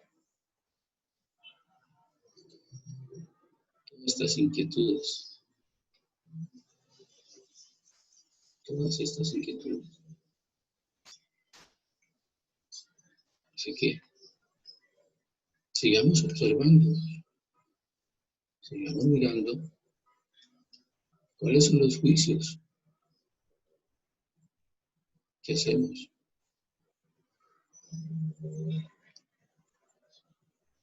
Cuando nosotros juzgamos, lo que estamos haciendo es desear el sufrimiento. Porque cuando juzgamos, lo que estamos determinando es que lo que sucede no es lo que debería suceder. Pero podemos hacer el proceso inverso. Y es que en la medida en que aprendemos a observar la verdad, esta verdad comienza a manifestarse a través de los otros. Comienza a manifestarse. Cuando nosotros juzgamos, perdemos de vista la realidad. Siempre estamos perdiendo de vista cuál es la realidad, la esencia del otro. ¿Qué es lo que vemos? Lo que consideramos que es verdad con respecto al otro.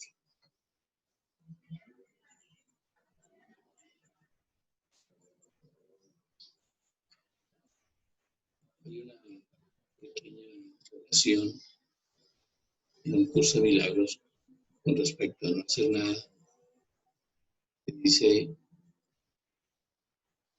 en lugar de palabras, solo necesitamos sentir su amor.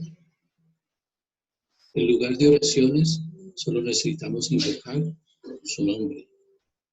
Y en lugar de juzgar, solo necesitamos aquietarnos y dejar que todas las cosas sean sanadas. Solo necesitamos aquietarnos y dejar que todas las cosas sean sanadas. Dejar que todas las cosas sean sanadas.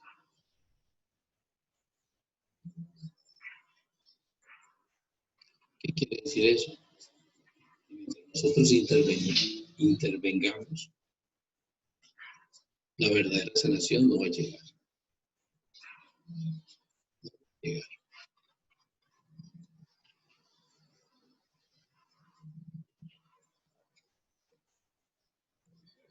Buenas noches, Parsifal.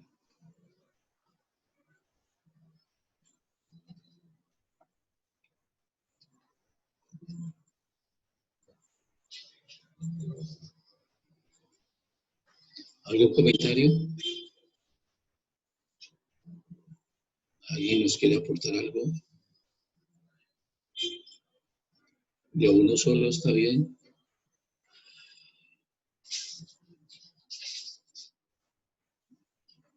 Ok. Sigamos. ¿Qué hacer? La pregunta que de alguna manera todos nos hacemos. ¿Qué hacer en este proceso?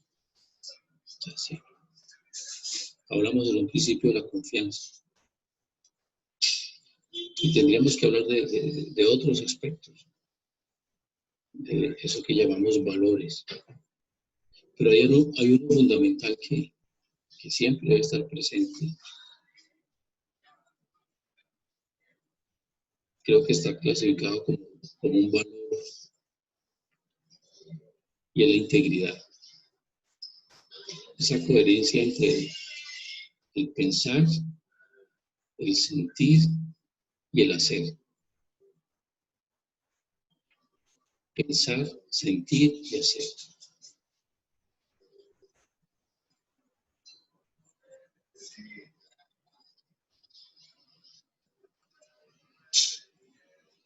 ¿Qué tan íntegros somos? ¿Qué tanta coherencia hay entre ese pensar, decir y hacer? Ahí es donde uno se coge la cabeza.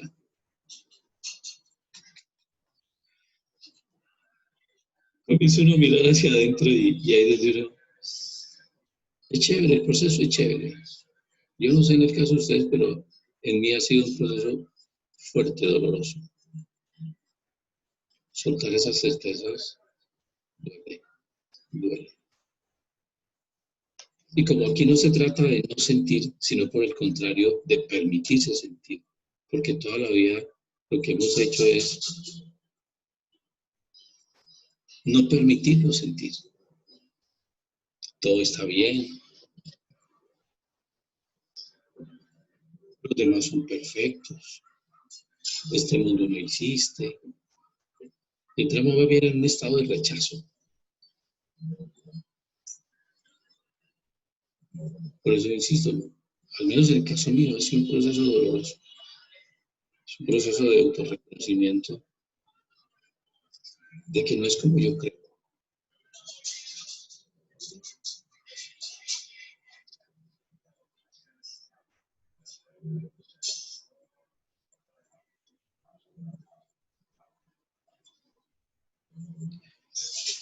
Y tampoco podríamos dejar de mencionar hoy el tema del perdón.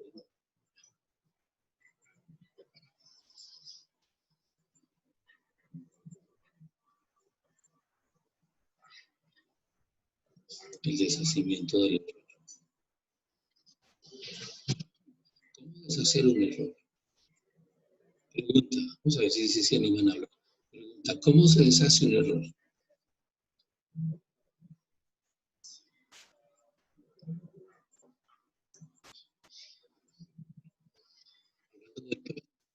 ¿Cómo se deshace un error?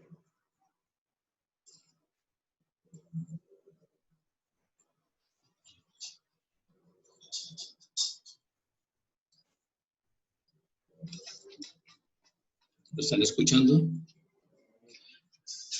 ¿Cómo se deshace el error?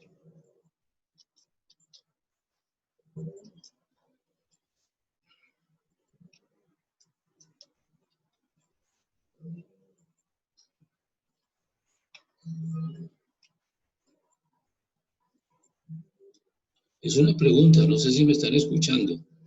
¿Cómo se deshace un error?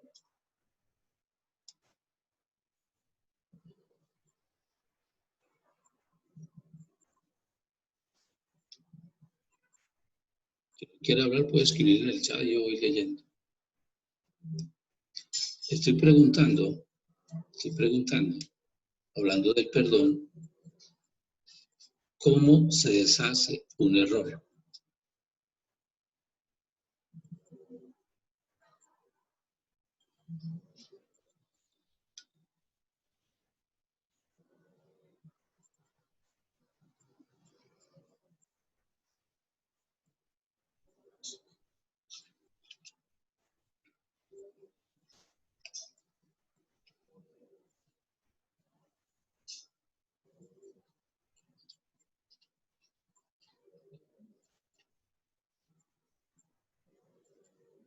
¿Cómo se deshace un error?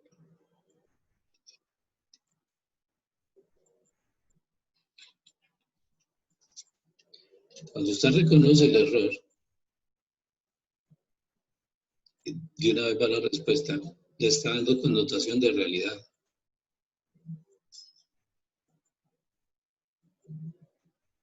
Ahora, el error lo deshacemos cuando nos damos cuenta que nunca hubo error. ¿Cómo hago para darme cuenta que nunca hubo un error? Cuando restablezco el orden entre causa y efecto. Y me doy cuenta que lo que sucede allá afuera es producto o es proyección de mi mente, es una interpretación de mi mente.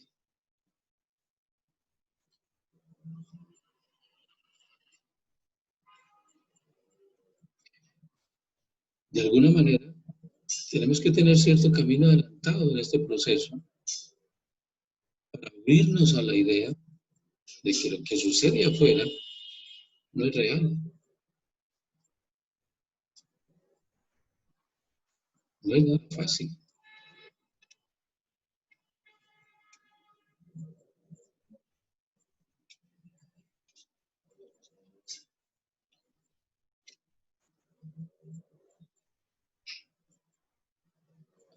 Lo que le da connotación a las situaciones que vemos allá afuera y que le llamamos error o pecado es la interpretación que nosotros damos sobre los hechos. Y la interpretación que nosotros damos está muy determinada por nuestro sentido de víctima.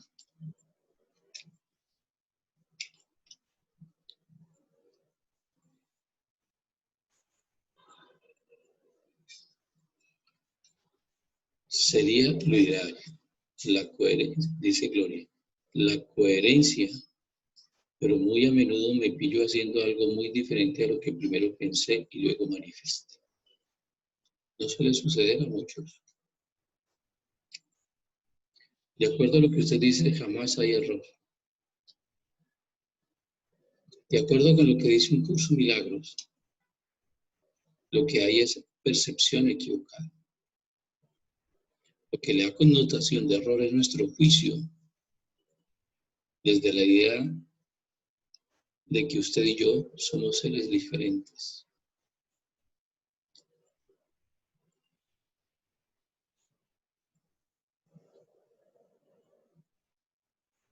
Y el proceso a través del cual se nos invita, haciendo los ejercicios de un curso de milagros, es al deshacimiento de ese error. No es a la corrección del error. Para corregirlo, primero tengo que verlo como un error. A través de la práctica, lo que vamos es al deshacimiento del error. ¿Cuál es el error? Creer que este plano que nos muestran los 5 sentidos es real. Ese es el error.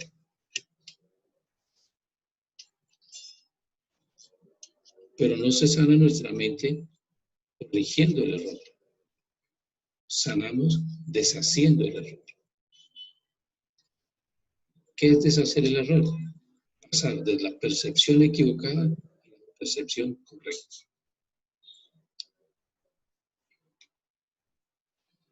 Ese es el deshacimiento del error. Muchas personas creen que pasar de la percepción errada a la percepción correcta es pasar de la enfermedad a la salud, pasar de la carencia a la abundancia. No es eso. Ayer estás dando connotación de realidad al error. El verdadero perdón tiene que ver con deshacer el error, darnos cuenta, en otras palabras, que no existe el otro, que no existió el otro, que usted y yo somos uno solo, ante nuestra fuente, Dios, como lo quiera llamar.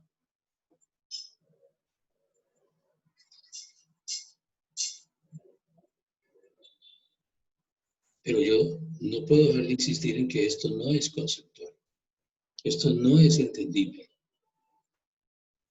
Soy consciente de que es un riesgo sentarse uno aquí a tratar de poner en palabras, cuando el único medio de realmente asimilar este proceso es a través de la práctica.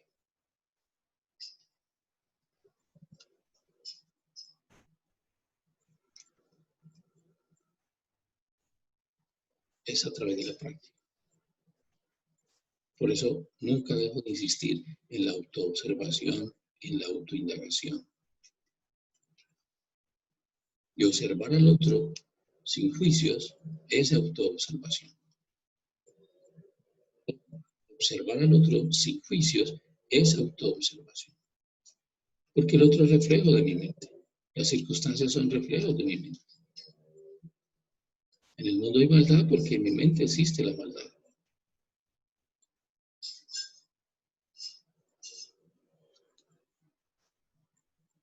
Y la maldad no se soluciona con más cárceles. Eso es lo que ha hecho la humanidad durante toda su existencia.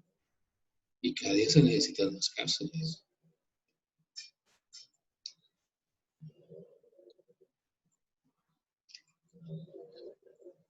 O sea que se deshace el error cuando yo no emito juicios a nada y más bien reviso mi interior. Observar al otro en amor y en aceptación. Sí. La pregunta que hemos tratado de resolver desde un principio es ¿cómo hacerlo? ¿Cómo hacerlo? Porque no es suficiente con simplemente decir voy a dejar de juzgar. Cuando dices voy a dejar de juzgar, ya estás juzgando. Para dejar de juzgar, tienes que darte cuenta que estás juzgando. Entonces, céntrate en observar las múltiples formas en que estás siempre haciendo juicios.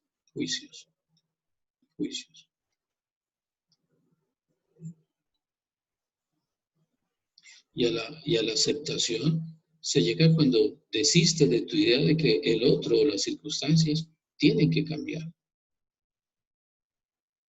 Eso es aceptación. Soltar la idea de que el otro tiene que cambiar.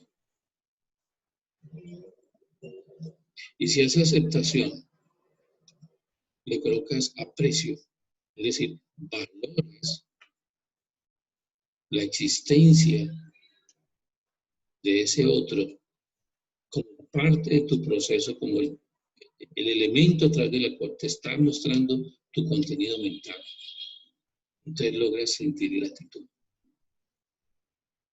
que es aceptación más aprecio, valorar. Y el amor se llega no con comportamientos amorosos. Me refiero a comportamientos amorosos a lo que este mundo define como lo que es amor. Amor es confianza. Confías en el otro. Amor es fe. Amor es humildad. Amor es mansedumbre. Amor es felicidad. Amor es respeto por el otro.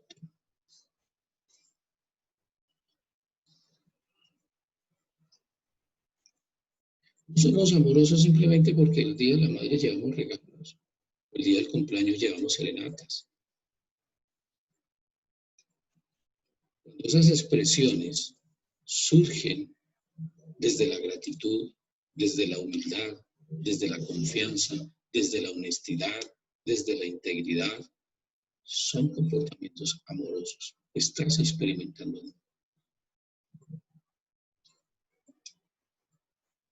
¿De qué sirve que nos colmen de regalos, por ejemplo?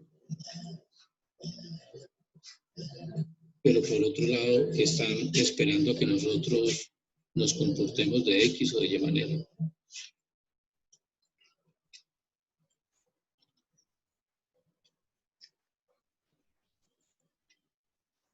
Estamos en unas incoherencias fuertes.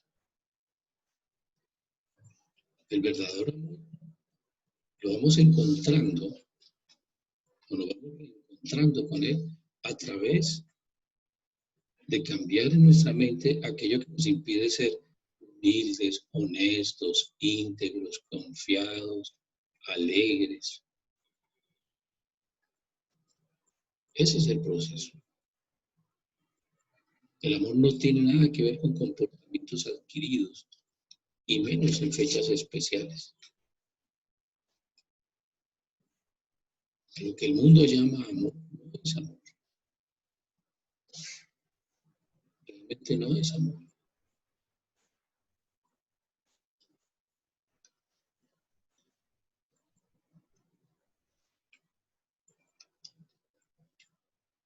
La manifestación, dice Diego, la manifestación de la emoción no es amor.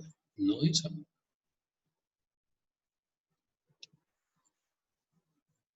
Porque las emociones están determinadas por las percepciones.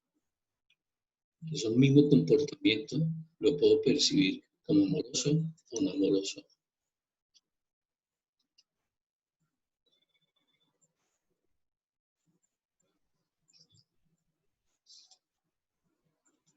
Lo que este mundo nos ha enseñado como expresiones de amor o como amor, no es amor.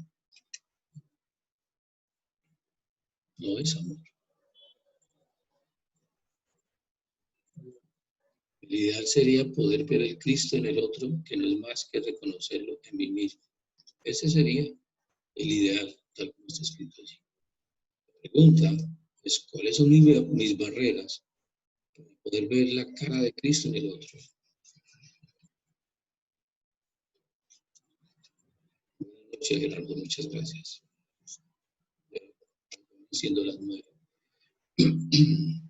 Ese es el ejercicio. ¿Cuáles son las barreras que me impiden manifestar amor? Ese es el ejercicio nuestro. No tratar de adquirir comportamientos amorosos desde la definición que dan otros personajes. Si usted mira las fechas especiales que este mundo celebra, son impuestas desde muchas perspectivas y las asumimos como comportamientos amorosos. Hay unos programas en televisión que me encanta verlos, que permiten ver el perfil psicológico de la persona. Entonces hay un programa que se llama El amor después de la prisión. Y son personajes que han estado X años en la cárcel por algún delito y por medio de internet normalmente consiguen pareja. Y anoche vimos el caso de una pareja, una chica de 25 años, que había tenido una relación ya como de 4 años con otro muchacho joven, 24 años, pero que llevaba 6 años detenido por un delito. Y para ella, la manifestación real de amor de ese muchacho cuando saliera es que él, como fuera, le tenía que dar un anillo de compromiso y un anillo de diamantes. Y el pobre acaba de salir de la cárcel sin un peso. Entonces, todos esos simbolismos que nos han hecho creer que son manifestaciones de amor, realmente no son manifestaciones de amor. Es todo lo contrario. Es todo lo contrario. Esa muchacha no se permitía realmente conocerlo, porque mientras estuvo en la cárcel solo eran visitas conyugales, cuando estaban muy de buenas, por estar obsesionada con un símbolo de amor. Entonces, mucho, para no generalizarlo como todos, pero muchas de las expresiones que aquí llamamos amor, no es amor.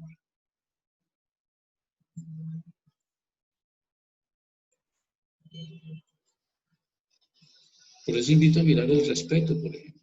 El respeto. Te acepto tal como eres. Eso es respeto.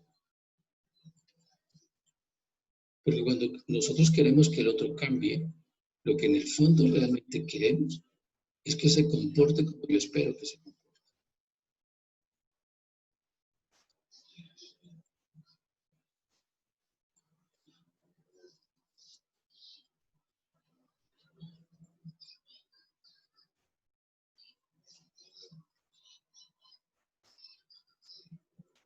Entonces, un nuevo comienzo,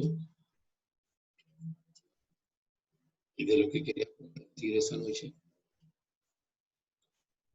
tiene que ver con seguirnos observando y estar dispuestos cada día reevaluar desde la duda razonable nuestras creencias, la utilidad de ellas. Porque algunas de nuestras creencias han sido muy útiles, pero quizás ya pasaron de moda y quizás ya no son aplicables. Es nuestra insistencia, es decir, nuestro apego a ello, lo que nos hace sufrir. Nos hace sufrir. Eso es como guardar la taza donde el abuelo tomaba café. Ese hombre murió hace 47 años. Le encanta guardar una taza para que no vaya a quebrar. Le llaman amor. Ay, es que ahí tomaba el café el abuelo.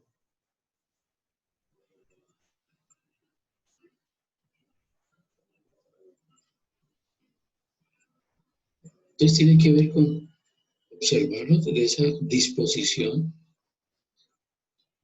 de soltar ese sesgo cognitivo que tenemos, esa intelectualidad, ese yo sé, ese es que yo soy así.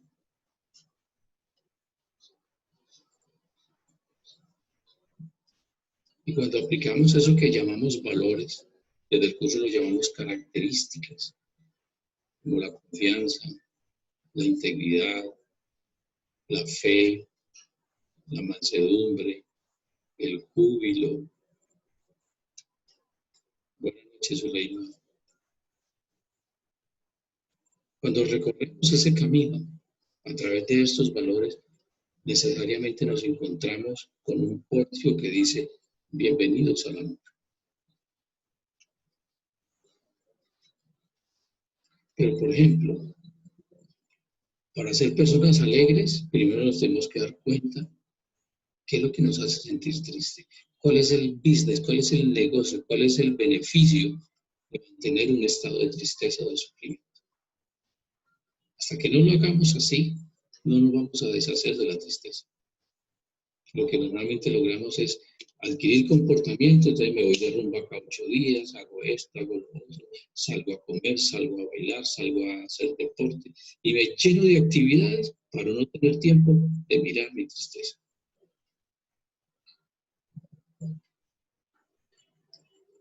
Y entonces rechazamos la tristeza. El verdadero amor es incluyente, perdón. Incluye. Y desde esa inclusión de la tristeza se disuelve. ¿Por qué? Hay algo mucho más grande que la simple tristeza. Mucho más grande. Y no necesitas rechazarla, por el contrario, la incluye. Cuando incluyes al otro, cuando incluyes tus circunstancias, cuando te incluyes a ti mismo, todas las barreras desaparecen. Desaparecen. Y eso es mirar el mundo perfecto de Dios.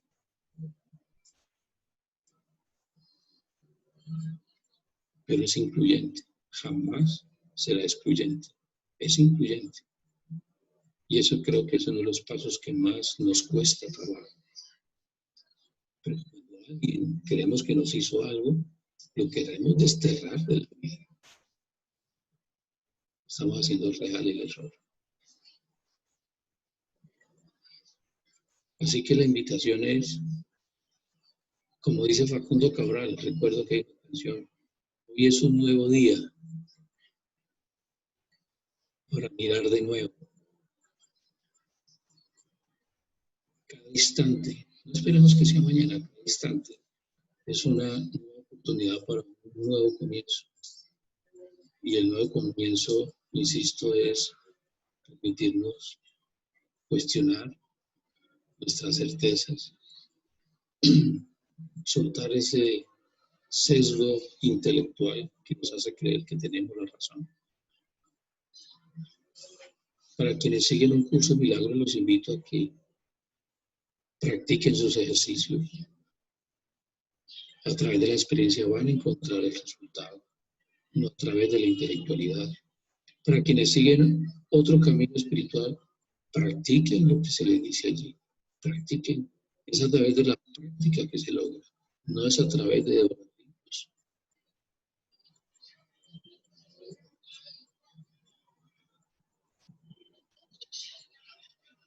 No sé si para terminar, alguien tiene un aporte, un comentario, algo que nos quede para dormir esta noche.